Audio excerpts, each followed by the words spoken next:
A'udzubillahiminasyaitonirrajim. Bismillahirrahmanirrahim. Ayat 16 78. Surat 16 ayat 78. Dan Allah mengeluarkan kamu dari perut ibumu dalam keadaan tidak mengetahui sesuatu pun. Dan Dia memberimu pendengaran, penglihatan, dan hati nurani agar kamu bersyukur. Allah mengeluarkan kamu dari perut ibumu dalam keadaan tidak mengetahui. Apa tuh? Bayi apa bayi? Bodoh tidak tahu. Nah, jadi masih bodoh nggak bayi? Ayatnya nyata atau tidak nih? Nyata. Nyatanya apa? Nyatanya apa gimana? Cara nyatanya? Iya apa nyatanya? Ya, manusia diciptakan dalam keadaan bodoh. Bodoh. Terus nyatanya di mana? Di mana nyatanya? Coba. Nyatanya di mana? Ayatnya Quran tuh nyata, Bu. Kalau Quran bilang sesuatu harus ada di bumi ini, harus ada di langit ini gitu. Ya kan bayi belum bisa Betul. apa. Nyata lagi apa? Tidak melihat sesuatu. Tuh, apalagi coba nyatanya apa? Yo. Tidak mengetahui sesuatu pun. Iya. Nyatanya apalagi di dalam diri masing-masing. Sudah terima pendengarannya? Sudah. Nah, itu nyata nggak? Nyata. Berarti Quran bener nggak? Benar. Bahwa ibu punya pendengaran tidak? Benar. Telinga adalah organnya, fungsinya ada nggak? Berarti udah diterima belum pendengarannya? Udah. Penglihatan, matanya alatnya, fungsinya untuk melihat. Udah terima belum? Sudah. Jadi nyata nggak? Nah, itu ayat-ayat Allah mah nyata. Jadi ayat Allah mah bukan dongeng. Jadi ketika Allah bilang di Quran itu pasti ada di bumi ini, pasti ada di manusianya. Tadi penglihatan dan hati itu instrumennya. Ada akal di sana, di hati itu ada akal, senang, sedih, susah, gelisah, bahagia, menderita ada di mana? Di hati atau namanya perangkatnya jiwa, ya. Jadi ada nggak hatinya? Udah diterima belum? Udah. Ada yang mengingkari itu? Tidak. Berarti ayatnya nyata nggak? Nah itu Quran tuh begitu, Bu. Quran tuh kalau ada ayat yang bilang nanti boleh, aku sih Quran teh misalkan bohong misalkan gitu ya. Silahkan cari ayatnya, sok cari di muka bumi ini pasti ada. Gitu, itu kenyataannya demikian. Jadi ayat Quran mah bukan dongeng. Jadi resepnya Quran, kenyataannya seperti obat. Nah, jadi kalau ibu cuma baca huruf saja, berarti ibu baca resep. Subhanallah, subhanallah. Artinya. Nah, tapi ibu nggak ada aplikasi. Jadi ada dokter, ada resep, ada obat. Kalau resep saja dibaca 3 kali sehari, sembuh nggak? Jadi diapain tuh resepnya? Tebus, baru dimah. Nah itu jadi Quran mah kalau ibu hafal saja dan baca berulang, baru jadi resep, belum jadi obat. Nah itu antara Quran dan kenyataan. Ya. Jadi sehari baca 3 kali, ke dapur makan 1 kapsul, ke belakang makan 1 kapsul. Dibaca aja tapi tidak dibeli obatnya.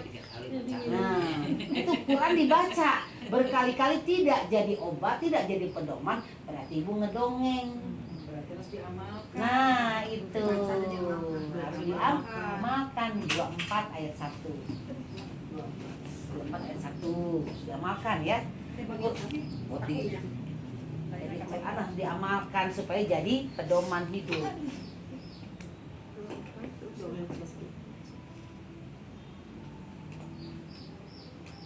Kuncinya diamalkan. Quran harus diamalkan. 24 ayat 1.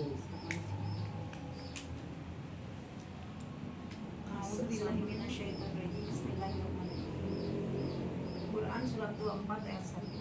Inilah suatu surah yang kami turunkan dan kami wajibkan menjalankan hukum-hukumnya. Dan kami turunkan di dalamnya tanda-tanda kebesaran Allah yang jelas agar kau ingat. Gimana? Suatu surat yang kami turunkan dan kami wajibkan menjalankan hukumnya. Perintah Allah bukan itu? Iya, benar. Jadi Quran harus dijalankan nggak perintahnya? Nah kalau tidak dijalankan berarti baru pada resep, ya. Jadi pasti nggak jadi pegangan hidup, nggak jadi penyembuh, nggak jadi ketenangan, gitu ya. Jadi ini suatu surat yang harus kami jalankan dan kami turunkan agar kamu selalu mengingatnya apa? Ingatnya. Jadi cek Allah teh naonnya, hari itu cek Allah teh naonnya. Jadi banyak cek Allahnya banyak gitu ya. Jadi banyak kata Allah, apa sih kata Allah banyak gitu ya. Karena bagi Allah matahari yang sebesar itu aja bisa patuh di hadapan Allah kan, apalagi kita Bu. Apalagi kita cuma segelintir debu di tengah padang pasir lah katakan gitu ya. Titik debu. Titik debu ya gitu ya. Kalau air laut masa tetesnya merenya namun arek kuasa botol pencipta laut, nah seperti itulah kita tuh ya. Tapi itu akan menjadi sesuatu ketika kita melaksanakan perintah Allah gitu ya. Nah, ada pertanyaan dari situ? Nggak ada pertanyaan? Nah, sebelum dilaksanakan harus diapain dulu? Sebelum dilaksanakan diapain dulu? Ibu bisa melaksanakan itu diapain dulu? Pelajari, pahami. Diapain dulu? Sebelum dipahami diapain dulu? Baca dulu. Nah, dibaca dulu. Sebelum dilaksanakan harus dibaca dulu. 945. 9 Ya, 29. Sebelum dilaksanakan harus dibaca dulu. Iya. Jam 11 sana sih? 11 kan Jumat. Oh ya Jumat ya. Dikit lagi ya. 2945. 2945. Sebelum dilaksanakan. Sebelum dilaksanakan harus dibaca dulu. Bagaimana mau melaksanakan kalau kita nggak baca? Jadi intinya harus baca dulu. Tahu itu resep yang harus Ya. Kan kita juga kalau baca, mau bedak juga, mau pakai pensil itu kan ada bacaannya. Alisnya disuruh dulu, dikerok dulu kan gitu ya. Lalu dipakai, mau bedak, itu juga semua dibaca. Ada dulu untuk pengetahuan terus dibaca dulu. Segala terus dibaca dulu supaya bisa dilaksanakan gitu ya. Silakan berapa tadi 2945. A'udzubillahi minasyaitonirrajim. Surat Ankabut 29 ayat 45.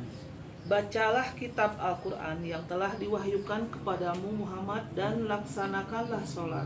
Sesungguhnya sholat itu mencegah dari perbuatan keji dan mungkar.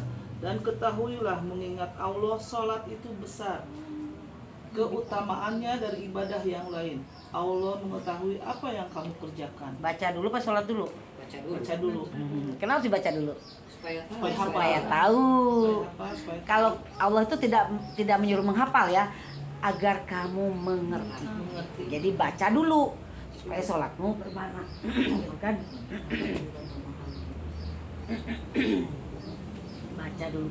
Ambil air dulu bisa lupa. Jadi lupa apa ayat nanti.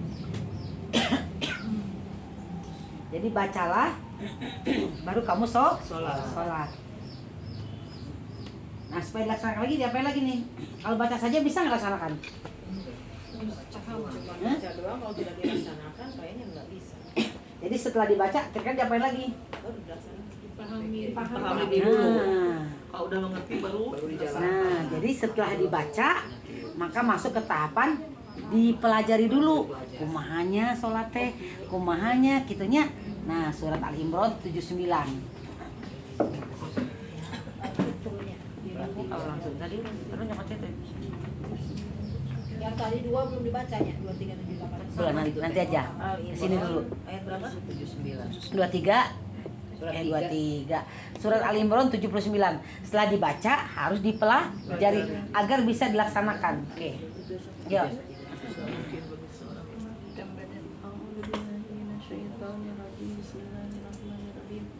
Tidak mungkin bagi seorang yang telah diberi kitab oleh Allah serta hikmah dan kenabian, kemudian dia berkata kepada manusia, jadilah kamu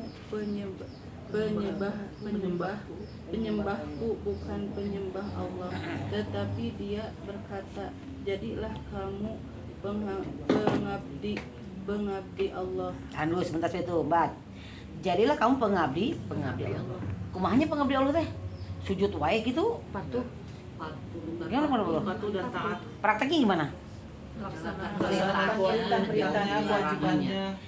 Jadilah kamu pengabdi Allah. Nah, untuk menjadi pengabdi Allah ada 2 yang harus kita lakukan. Lanjut. Karena kamu mengajarkan kitab dan karena kamu mempelajarinya. Jadi saatnya pengabdi Allah ngapain? Mempelajari dan mengajarkan.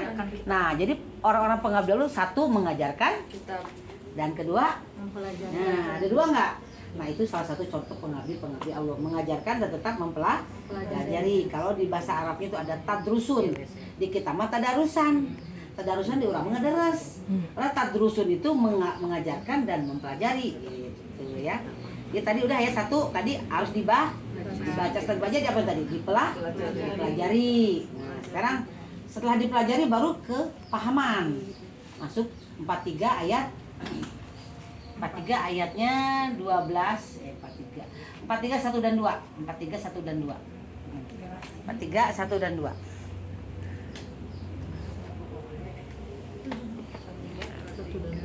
1 dan 2. 43 1 dan 2. Udah semuanya? Sudah. A'udzubillahi minasyaitonirrajim. Bismillahirrahmanirrahim. Surat 43 Az-Zukhruf ayat 1 dan 3 Iya. dan 2. Amin. Demi kitab Al-Qur'an yang jelas. Demi kitab Al-Qur'an yang jelas bagi siapa? Bagi yang baca, bagi yang mempelajari. Terus Kami menjadikan Al-Qur'an dalam bahasa Arab agar kamu mengerti. diturunkan dalam bahasa Arab agar apa? Mengerti. Agar mengerti. Terus. Diturunkan dalam bahasa Arab agar apa? Mengerti. Mau diturunkan pakai bahasa apa saja harus Tetap targetnya apa? mengerti. Mengerti apanya? Isinya. Kalau ibu bahasa Arabnya saja ibu baca ngerti nggak? Jadi harus dibaca apanya? Artinya. Jadi diturunkan dalam bahasa Arab, mau bahasa Arab atau mau bahasa apa saja yang penting targetnya mengerti. Jadi tadi sudah dibaca, dipelajari supaya dapat artiannya. Maka harus mengerti. Mengerti artinya ibu tahu setiap ayat itu ada perintah, ada larangan gitu ya. Dan setelah dipelajari, dipahami, baru nanti tadi masuk ke 24 ayat 1 harus dilaksanakan. Sampai situ dulu ya harus dilaksanakan. Atau kita mengenai dengan 6M lah ya. 6M itu membaca, mempelajari, memahami, melaksanakan ya. Dan nanti terakhirnya baru menyebarluaskan dan pemeliharaan, melestarikannya gitu. Sampai di situ mungkin ini yang baru ada yang mau bertanya, boleh? Dari tadi yang saya uraikan mungkin ada yang kurang paham atau terlalu cepat atau kok begini ya gitu. Paham sih Hanima. Alhamdulillah. Alhamdulillah. Alhamdulillah. Aduh, yuk banyak bisanya ya. Inanya kakak kelasnya. Sama. Sahabat aku dari Kakak kelas banyak banget ke kelasnya sampai dibully-bully gitu ya. Ya Killer ampun. ekspresinya Oke, aja, kalau hatinya nggak ada lembut. pertanyaan? juga Hah? buatin lah bergabung keluar dari jajannya. Oh gitu. Wilujeng Sumping di PQ. Sama gede. Kayak itu juga sarannya ya. Sok si botin praktek. Nah, kamali WA. Alhamdulillah. Kita tuh dengan alhamdulillah. Alhamdulillahirabbil alamin. Masya Allah. Menjadi penyembuh di dada. Amin. Menjadi ketenangan di dalam jiwa. Amin ya Allah. Karena itulah tujuan kita hidup ke muka bumi ini ya. Amin. Assalamualaikum warahmatullahi wabarakatuh. Waalaikumsalam.